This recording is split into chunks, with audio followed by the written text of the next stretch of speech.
What is a growth mindset? Okay, so let's break down fixed mindset and compare it to a growth mindset. So a fixed mindset is where you believe your intelligence is fixed. It's static. You are born with a set amount of intelligence or abilities or talents, and that's what you get. That's a fixed mindset. You are more preoccupied with the desire to look smart. And if that is the tendency, Patty, hi Patty. If you have a fixed mindset where you believe your intelligence and your abilities and your talents are fixed, you are more likely then to have certain tendencies. And those tendencies are, you avoid challenges. You run from them. Hola! The second thing is, when you come up to obstacles, you are more likely to get defensive if you can't do it right away, and you're more likely to give up easier.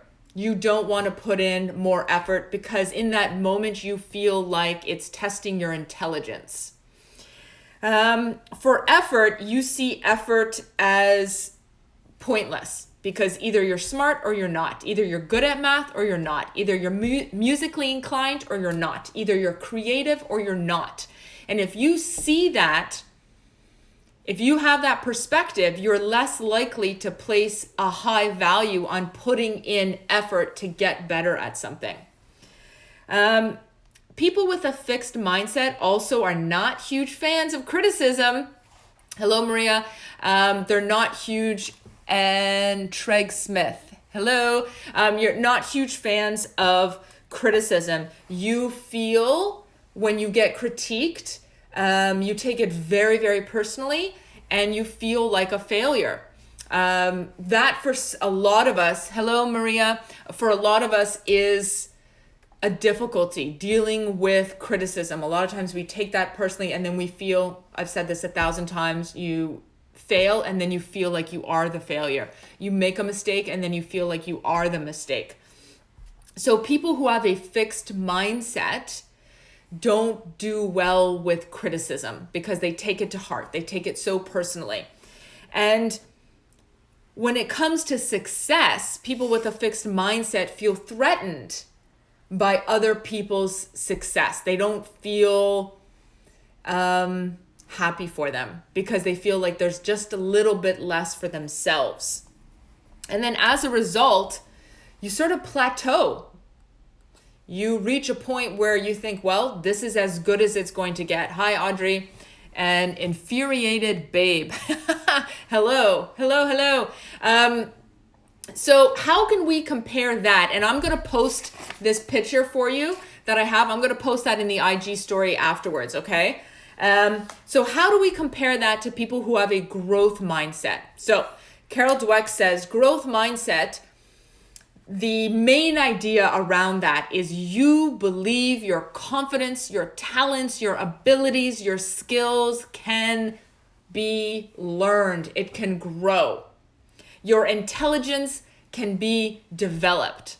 And if you believe that at your core, then you are more likely to have the opposite tendencies of those in the fixed mindset. For instance, you are more likely with the growth mindset to embrace challenges. You're more likely to be like, okay, this is okay. Does this stem from childhood, not having supportive or encouraging parents? It can be, it can stem from childhood, and it can also be perpetuated by how we are taught in the school system. So if you have parents who constantly praise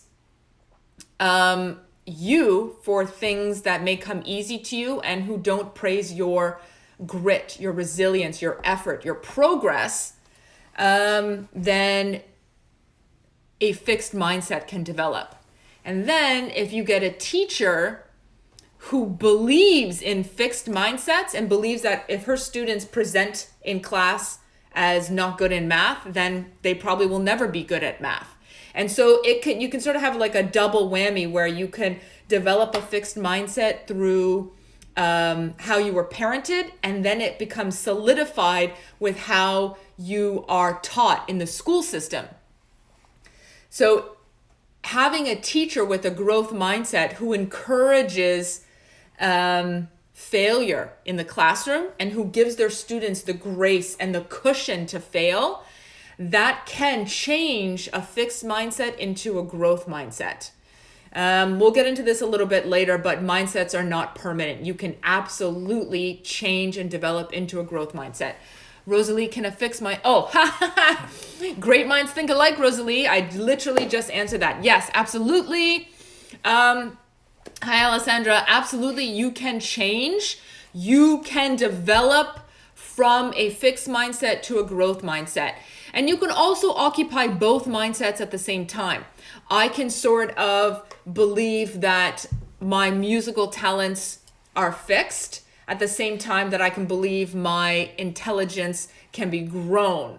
But you can learn the tools and the strategies to start changing your mindset to be able to deal with criticism and feedback and failure differently so that you don't internalize it.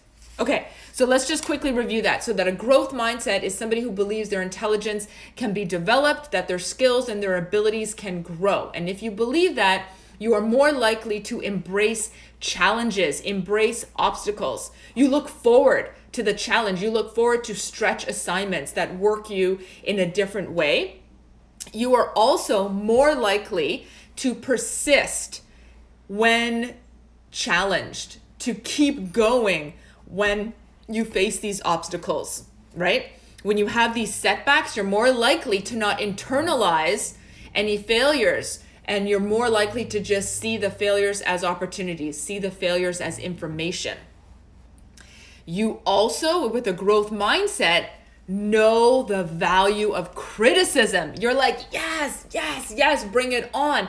Because criticism for a growth mindset means learning. I'm growing new brain cells. I'm growing neurons in my brain. I'm developing. I'm learning new things. So a growth mindset person welcomes the feedback, welcomes the criticism because they learn from the criticism. And people with a growth mindset love other people's success. They're not threatened by another person's success because they look at another person's success and they're like, yes, yes, yes. How can I learn? Please teach us all the great tips. I will. This is a two-parter. We're going to get through as much as we can now, and then we're going to get more into it next week where we're going to do sort of growth mindset part 2. So a growth mindset person finds lessons and inspiration from other people's success. And you love my earrings. Why, thank you, Aldo. These are Aldo. Woo. It's difficult for me to find big earrings. I'm constantly on the lookout for big earrings that don't make noise, that don't like clank up against my face when I give talks, or if I'm wearing a microphone here, I can't have earrings that move too much. Okay, so let's get into it. Okay, so growth mindset, intelligence can be developed, fixed mindset, everything is static and cannot be grown, okay? So growth mindset, nothing is fixed. Everything is fluid. Everything can be learned. Just because you don't know anything now about how to write a good essay, how to give a public talk, how to do math, how to play a musical instrument, doesn't mean you can't learn that. One of the biggest compliments I get, hi Ma, I love seeing you here with your powerful message and inspiration. Oh, hello. Who is this? This is Renee. Hello. Thank you. One of the compliments that I get from people who hear me speak live, one of the most common compliments I get is, oh my gosh, you're such a talented public speaker. It's Adele. Oh, hi, Adele. Hello. Adele from Renegade. Is it Renegade? Renegade Extreme Fitness. Yes, Adele. Okay. Thank you. So one of the compliments I get is, oh, you're such a talented speaker. You have such a gift. You were born with the gift of gab.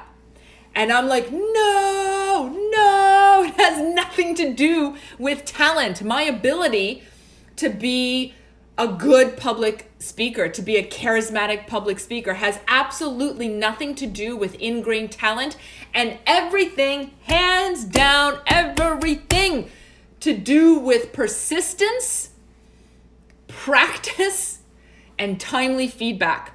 I have spent at least 10,000 hours, probably closer to 15,000 hours, practicing public speaking.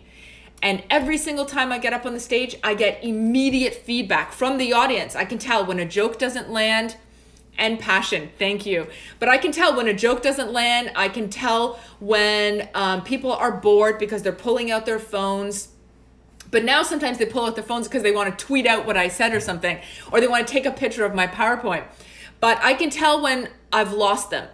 And then I work harder. Okay, how can I get the audience back? How can I bring them back on my side? How can I engage my students more in class? And that is all hard work, persistence, determination, a willingness to look at the feedback, constructive feedback, as opportunity to learn. So nothing to do with talent or something that I was born with. It's literally all hours and hours and hours spent doing it. Okay, so